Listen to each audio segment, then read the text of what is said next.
etik. Ya, tapi kalau Anda ngikutin pakai ini tadi kasino, belum tentu bisa. Kalau saya kan memang ada karunia itu, ya kan? Makanya coba hari ini saya bilang tentang Khamenei, nggak ada yang meleset satupun kan? Sementara Profesor Kompresor Bocor sekarang lagi berusaha cari pembelaan, cari penjelasan kan? Sementara yang kita Oh omong iya, iya. atas kita, Khamenei mati, mati aja dia kan? Udah bilang Waduh, ini nanti benar-benar. pokoknya satu supaya jangan ada korban. Si Khamenei maunya semua korban orang Iran. Tapi Amerika sama Israel nggak mau, maunya cuma Khamenei saja. Dan itu pun harus hati-hati siapa yang nanti gantiin dia. Jangan sampai nanti kayak Saddam Hussein digulingkan. Presisi. Oh, Luar biasa. akurat presisi. Dan siapa yang gantiin Khamenei masalahnya, mereka harus memikirkan dengan matang-matang, bukan takut. Nah, Profesor Kompresor Bocor itu, nah, dia tidak punya karunia profetik. Kalau saya punya karunia profetik.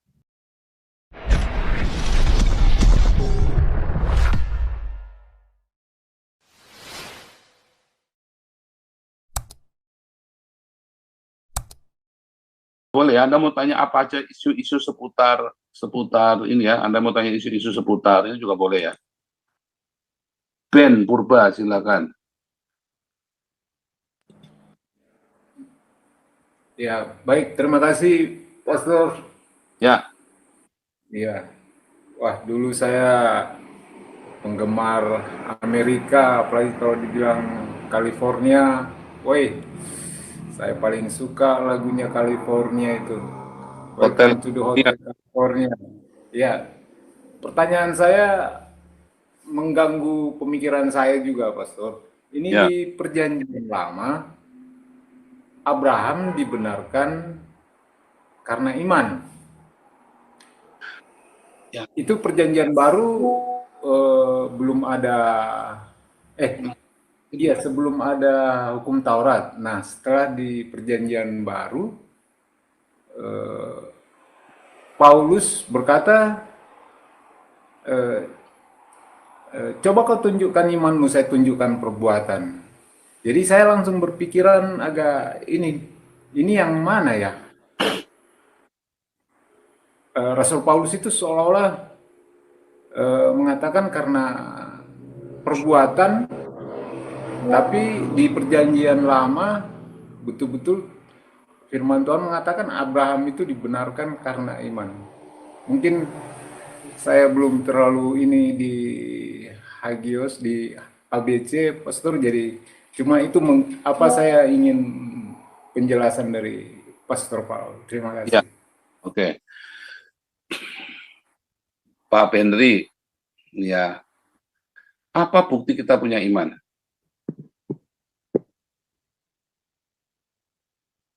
Pak Henry, jangan dimatikan mikrofonnya. Pak Henry kan orang beriman. Beriman nggak Pak Henry?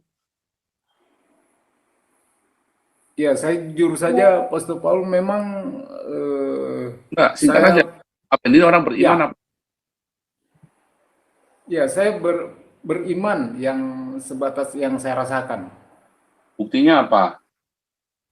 Buktinya kalau saya misalkan berdoa atau ada keinginan sesuatu yang saya sampaikan kepada Tuhan, luar biasa.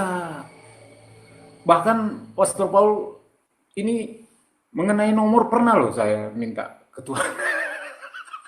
Berdoa dari 100 saya seleksi sampai satu. Satu.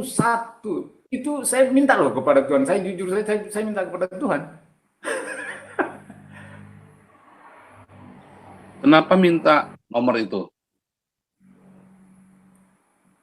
Waktu itu saya memang betul-betul punya uang yang harus saya habiskan, yang habis dan tersisa hanya itu, dan saya akan menggunakan uang yang saya pakai itu untuk di satu daerah itu. Saya di luar dari keluarga jauh itu waktu itu. Nah, itu dia. Namanya bukan beriman. Iya, iya. Bukan beriman. Coba, apa bukti lain yang menunjukkan Pak Henry itu beriman? Kan itu namanya bukan beriman. Ya, saya berdoa kepada Tuhan. Apakah itu menunjukkan Anda beriman, saudara? Ketika Anda berdoa, pada Tuhan, apa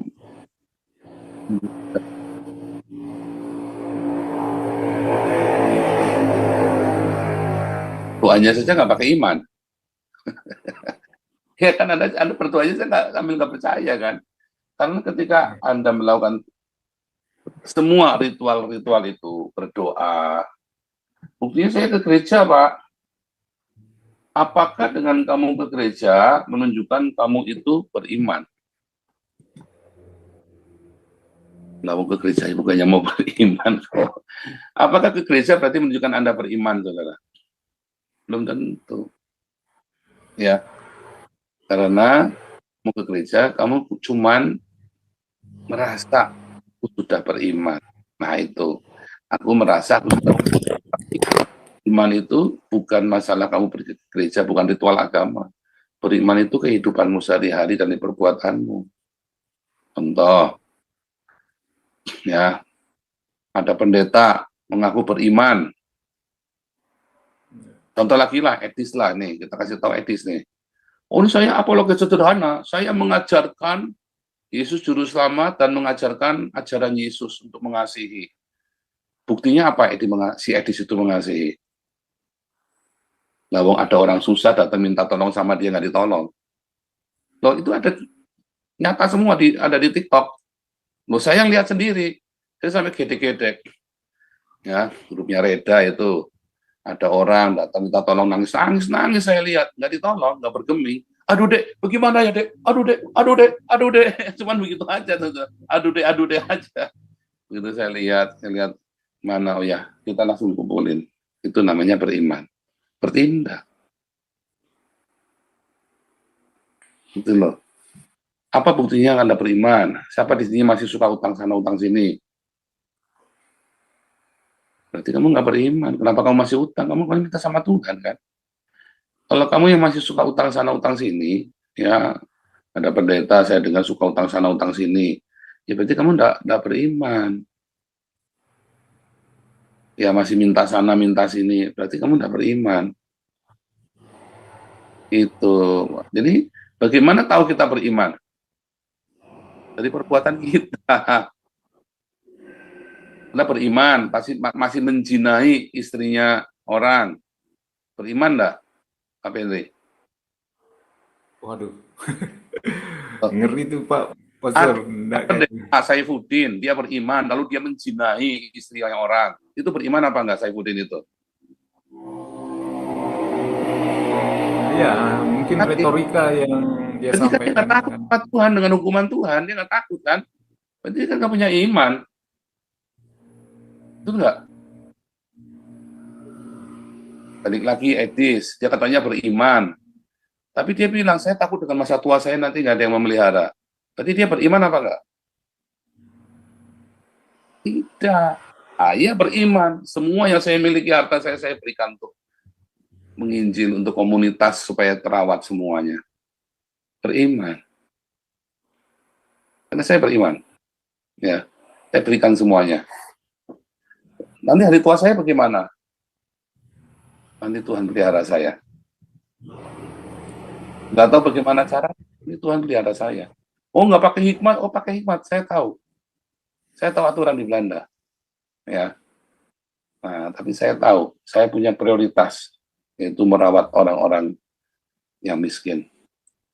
Ya kan? Roh Tuhan Allah ada padaku untuk memberitakan kabar baik kepada orang miskin yang tertindas, tertawan, yang buta, yang telanjang, ya kan? Dan ada pendeta jam tangan Rolex, saya yakin dia nggak beriman tuh dia. Karena Tuhan bilang apa? Di mana hartamu ada, di situ hatimu ada. Harusnya Rolexnya dijual, kasihkan ke orang miskin. Ya kan? Itu ya. Setuju? Pak Benri? Setuju, Pastor. Jadi Setuju. ada orang ngaku beriman. Bullshit sampai dia menunjukkan tindakan iman dia. Buktinya dia iman.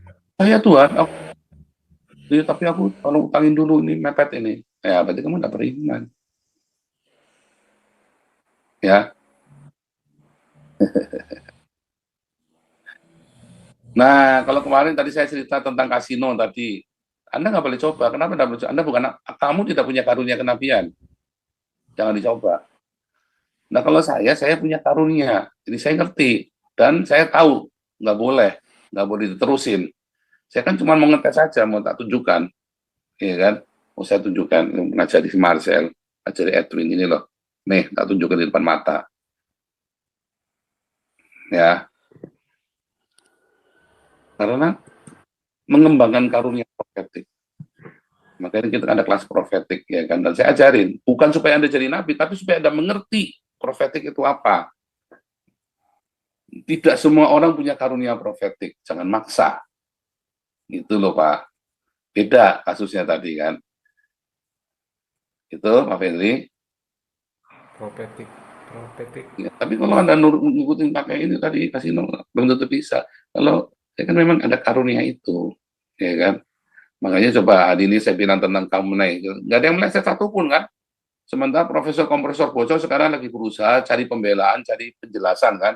Sementara yang kita Oh omongkan iya, iya. atas kita, kamu naik mati aja dia kan udah bilang Waduh, ini nanti benar-benar. pokoknya satu supaya jangan ada korban. Si Khamenei maunya semua korban orang Iran. Tapi Amerika sama Israel nggak maunya cuma Khamenei saja, dan itu pun harus hati-hati siapa yang nanti gantiin dia. Jangan sampai nanti kayak Saddam Hussein digulingkan. Presisi. Gitu. Luar biasa. Akurat presisi. Dan siapa yang gantiin Khamenei masalahnya, mereka harus memikirkan dengan matang-matang, bukan takut. Nah, Profesor Kompresor Bocor itu dia tidak punya karunia profetik. Kalau saya punya karunia profetik, ya kan? Dan semua nabi itu sekolah, saya juga sekolah ya. Gitu ya. Makanya ikutlah kelas profetik semua yang, tapi syarat ikut kelas profetik Anda harus ikut kelas evangelis dan apologetik dulu. So, kalau nanti bingung, ini kita sudah ada kelas evangelis dan buka kelas apologetik ya. Kita apologetik yang baru ya. Jadi saya memadukan apologetik, tapi bagaimana pandangan Islam tentang itu ya. Jadi saya tambahkan ke situ ya, membahas itu. Mulainya dan Maret ya, baru tadi apa yang apologetik ya?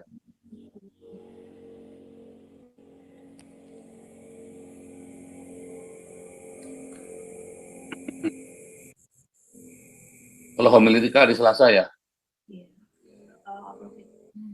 Apologetik hari Senin jam 19.30 waktu Jakarta. Kelas hari Selasa jam 19.30. Kelas homiletika ini syaratnya Anda harus sudah ikut kelas evangelis dan apologetik. Ya, kalau kelas apologetik syaratnya Anda sudah ikut kelas evangelis. Kalau nggak, Anda nggak ngerti nanti. Jadi untuk yang sudah kelas evangelis semua, ya, dan mau mengulang lagi boleh, ya. Yang apologetiknya mengulang boleh. Tapi yang kelas homiletika ini kelas baru, syaratnya Anda harus sudah ikut kelas evangelis dan apologetik. Karena itu diajar bagaimana cara khotbah, bagaimana cara membicarakan khotbah. Anda yang dari kelas profetik dan apostolik akan sangat baik untuk bisa ngerti homiletika ini. Jadi khotbah itu beda ya, khotbah di Zoom, khotbah di lapangan, di jalan, khotbah di gedung, itu beda, saudara ya. Dan bagaimana Anda mendapatkan satu wahyu yang baik, yang gitu loh, sampai orang itu mengalami enlightenment ya. Nah itu kita bantu ya untuk membuat trigger ya. Nah itu nanti diajarin di kelas homiletika ya. Ini ada kelanjutan dari HBC, tapi saya melakukan ini ya, fokus ya, internalisasi tentang homiletika. Lanjut yang lain. Ya, terima kasih, Pastor. Ya, Saya besok daftar di Pak Henry. Evangelis. Ya, Ya. silakan.